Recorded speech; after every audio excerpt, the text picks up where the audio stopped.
Assalamualaikum warahmatullahi wabarakatuh. Alhamdulillahi rabbil alamin.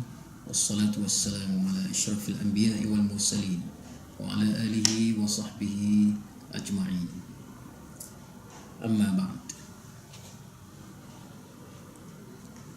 Di dalam bulan Ramadan pada 1435 Hijrah ini kita insya-Allah sama-sama kita memperbanyakkan amalan-amalan yang mana dilakukan oleh Rasulullah sallallahu alaihi wasallam, seperti kita bersedekah, kita infak harta kita untuk kemudahan ataupun kebajikan orang-orang yang susah ataupun golongan yang memerlukan.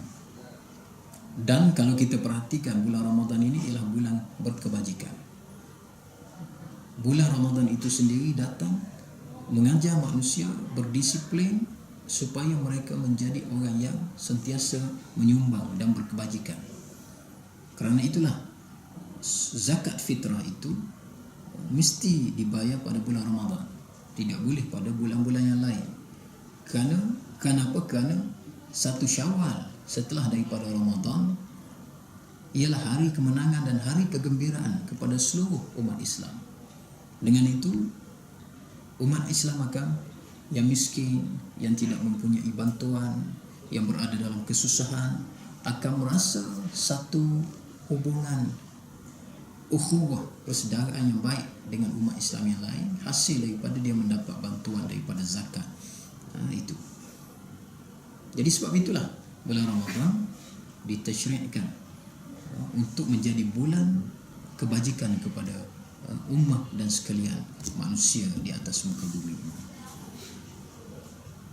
Nabi SAW dalam hadis yang lain, contohnya Nabi sebut, man fattara sa'iman kana lahu mithlu ajri ghaira annahu la yanqusu min ajri as-sa'imi syai'an.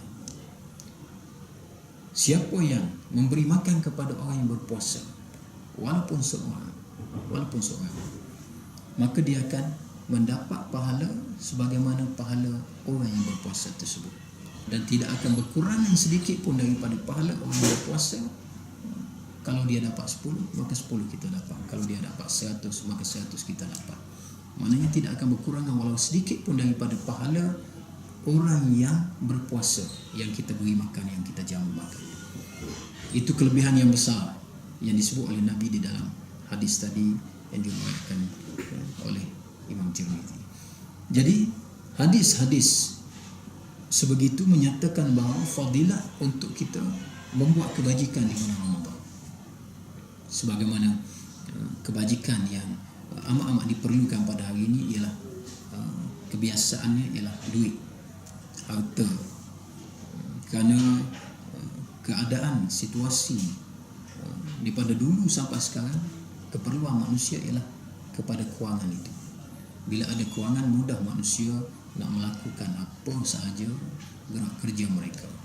Dan tanpa kewangan ini mereka terbatas, tidak boleh untuk melakukan agenda-agenda yang telah disusun. Dan kita di bulan Ramadan kita belajar untuk kita berkebajikan.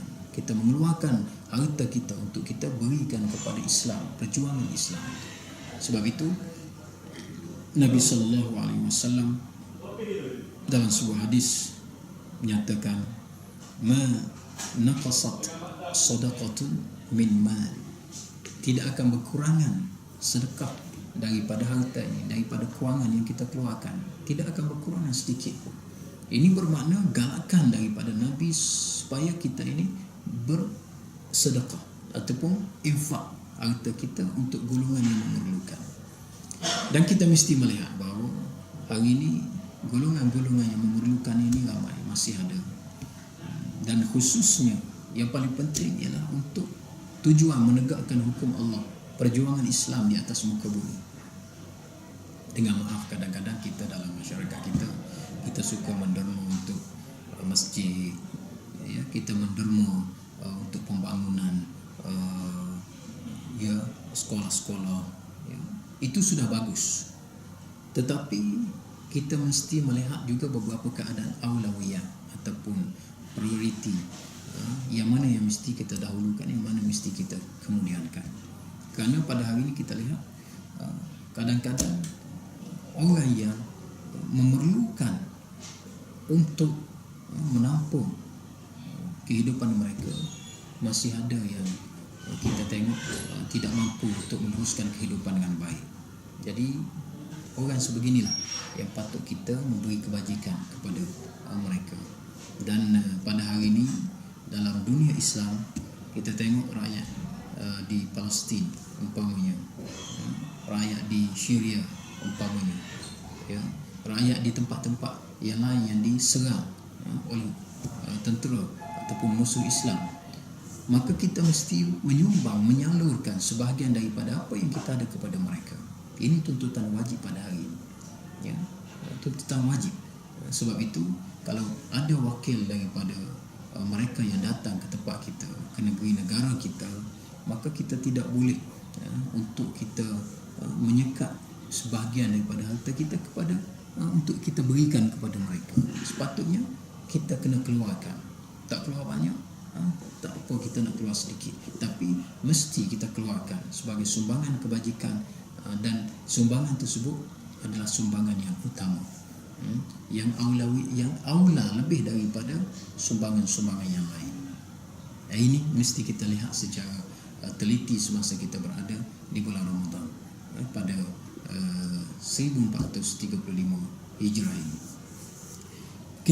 Jika kita melihat kepada sejarah sahabat-sahabat Nabi SAW, mereka infak, tadhiyah, berkorban dengan harta-harta yang mereka ada demi Islam, demi untuk menegakkan hukum Allah, perjuangan Islam ini, ya. Contoh sebagaimana yang disebut oleh Sayyidina Umar Al-Khattab radhiyallahu anhu, kana Rasulullah sallallahu alaihi wasallam amarna an natasaddaqa yawman.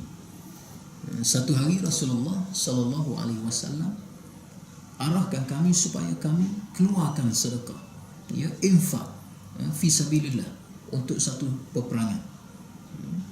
Lalu Sayyidina Umar Al-Khattab radhiyallahu anhu menyatakan bahawa ataitu binisfi mali fajitu binisfi mali, lalu aku mendatangkan separuh daripada harta yang aku ada, aku beri kepada Rasulullah. Lalu Rasulullah kata, ma abqaita li ahlik, apa yang kamu tinggal pada keluarga kamu? Lalu kata Sayyidina Umar, mithlu, aku tinggal separuh lagi. Fa'ata Abu Bakr As-Siddiq radhiyallahu anhu bikulli ma 'indahu.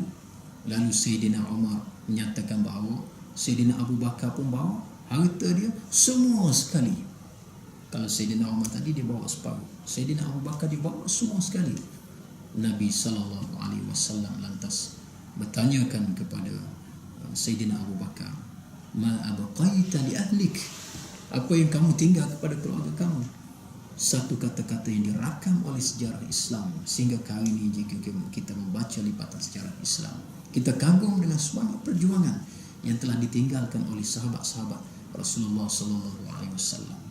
Jawab Sayyidina Abu Bakar, taraktu lahumullah wa rasulah, saya tinggal Allah dan Rasulnya kepada keluarga saya. Ini suatu pengorbanan dermawan, berkebajikan yang cukup hebat, yang tidak dapat ditandingi oleh mana-mana manusia, melainkan manusia yang sempat berada di dalam tarbiyah Rasulullah sallallahu alaihi wasallam. Dan Rasulullah sallallahu alaihi wasallam hari ini dia nak lahirkan ramai orang yang sayangkan perjuangan dia lebih daripada dia sayangkan harta ataupun sayang apa yang dia ada di sisinya. Lalu kalau kita nak wujudkan generasi seperti ini, maka kita mesti kembali melihat tawarikh yang berlaku kepada generasi-generasi terdahulu, khususnya sempena kita mengingati bulan Ramadan ini, kita juga mengingati ataupun memperingati bagaimana bulan Ramadan adalah bulan untuk kita jadi orang yang dermawan, berkebajikan, dan juga insya-Allah sekiranya kita tetap dengan keadaan ini sepanjang bulan Ramadan, kita akan dikurniakan oleh Allah Subhanahu wa taala dengan takwa sebagaimana yang dijanjikan itu. Aqulu qouli hadza wa astaghfirullahal azim li wa lakum. Wassalamualaikum warahmatullahi wabarakatuh.